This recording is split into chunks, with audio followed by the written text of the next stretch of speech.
Hello friends, જય શ્રી કૃષ્ણ. સ્વાગત છે તમારું અમારી ચેનલમાં. તો ફ્રેન્ડ્સ, આપણે બહાર જઈએ ત્યારે પેકેટની વેફર તો ખાતા જોઈએ છે ને બહુ સરસ હોય છે. આપણને ત્યારે મન થાય કે આપણે આવી ઘરે બની જતી હોય તો કેવું રહે.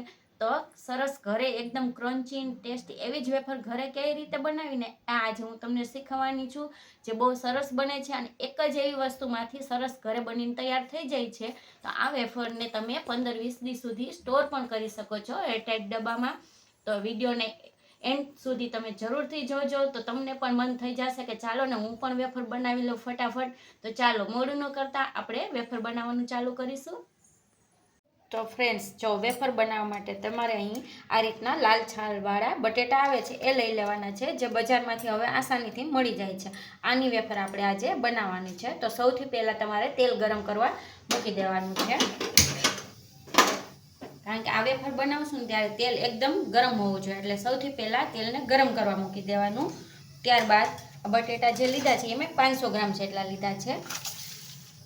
આ રીતે સ્લાઇઝર હોય એનાથી તમારે એની પતરી પાડી લેવાની છે. તો છાલ કાઢી લેશું પહેલાં. જો અંદરથી તો સરસ આવું પીળું બટેટું નીકળશે. આ બટેટા એકદમ કડક હોય છે અંદરથી, એટલે આની વેફર છે ને એ સરસ બને છે, એકદમ ક્રિસ્પી.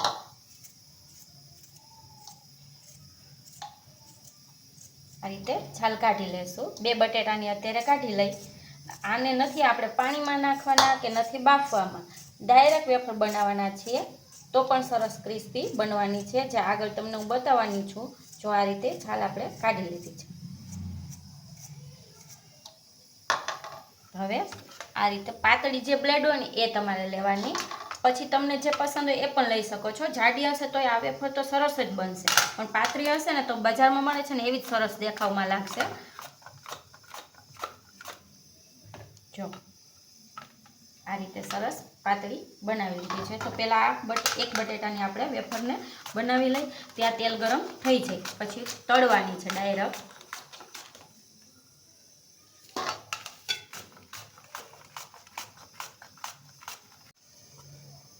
જો ફ્રેન્ડ્સ, એક બટેટાની વેફર પાડી લીધી છે અને તેલ પણ આપણું સરસ ગરમ થઈ ગયું છે. તો ડાયરેક્ટ આવી રીતે એક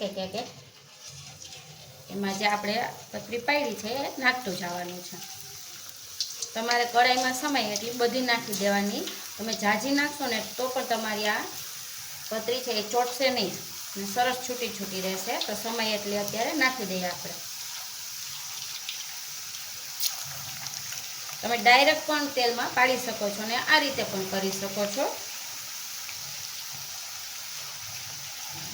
જો આટલી મેં નાખી દીધી છે. ગેસની ફ્લેમ એકદમ ફાસ્ટ જ છે. થોડી વાર આપણે ઉબળ બેસે એટલે મીડિયમ ફ્લેમ કરી નાખવાની, જેથી એકદમ ક્રિસ્પી થાય.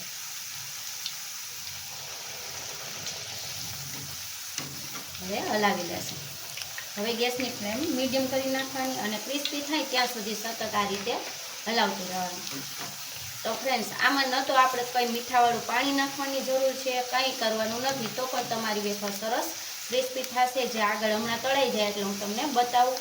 અને આ વેફરમાં મીઠાવાળું પાણી નથી નાખતા, એટલે તમે મોડું કંઈ પણ વ્રત રહ્યા હોય ત્યારે પણ ખાઈ શકો છો.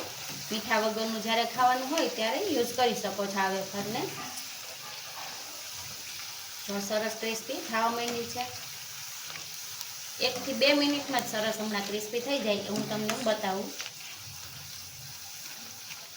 જો એની મેળા બબલ છે એ બંધ થઈ જશે એટલે આપણી વેફર તળાઈ ગઈ છે, સરસ ક્રિસ્પી થઈ ગઈ છે. હવે ઝારામાં લઈને પણ બતાવું. જો આવે છે ને હવે, અને કલર જોવો એનો સરસ બજારમાં મળે છે એવો જ કલર છે અને ક્રિસ્પી પણ બની છે. તો આવી રીતે વેફર થોડીક બનાવી લઈશ. અને ફ્રેન્ડ્સ, તમારે જો આ રીતના વેફર બનાવી હોય તો આ રીતના પણ બનાવી શકો છો. થોડીક આ રીતના બનાવીને પણ હું તમને બતાવું આગળ. તો હવે આટલી છે એ પણ હું તળી લઉં અત્યારે. જો ફ્રેન્ડ્સ, આપણે આ લીટીવાળી એ પણ વેફર તળી લીધી છે. જો આ તળી છે અને આ પ્લેન છે. આખી વેફર તળાઈ ગઈ છે. તમે આમનમ પણ ખાઈ શકો છો અને મસાલા સાથે પણ ખાઈ શકો છો, જે આગળ હું તમને બસ બતાવું કે કયો મસાલો છાંટી શકો છો.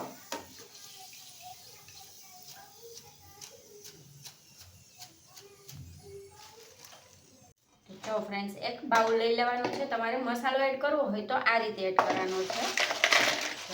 આ વેફર જો કેટલી ક્રન્ચી બને છે. જો એકદમ પોચી સરસ બહાર મળે છે પેકેટમાં એવી જ બની તૈયાર થાય છે અને એ પણ ખૂબ ઓછા ખર્ચામાં.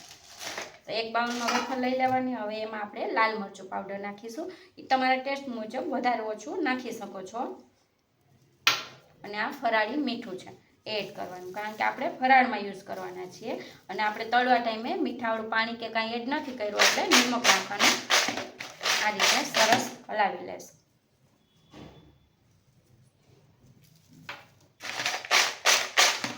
તમે કોઈ પણ ફ્લેવરનો તમને જે મસાલો ગમતો હોય એ એડ કરી શકો છો. એક આ વેફર તૈયાર છે. હવે આ વેફર જે આપણે બનાવી છે લીટીવાળી એ પણ તોડીને બતાવજો. એ પણ સરસ ક્રિસ્પી જ બનશે તમારી. એને એક બાઉલમાં લઈ લેશું.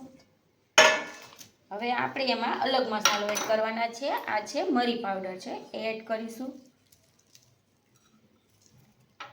આ છે ચાટ મસાલો એ એડ કરું. થોડો એ નાખી દઈશું. આ છે ફોદીનાનો પાવડર. ફોદીનાની સુકવણી કરી અને પાવડર મેં બનાવી લીધો છે એ થોડોક એડ કરી દેશું, જેથી એનો ટેસ્ટ સરસ આવશે વેફરમાં ફોદીનાનો. ને થોડુંક અમથું નિમક, કારણ કે ચાટ મસાલામાં નિમક હોય જ છે એટલે થોડું નિમક એડ કરી દેશું. સરસ બધું મિક્સ કરી દઈશું.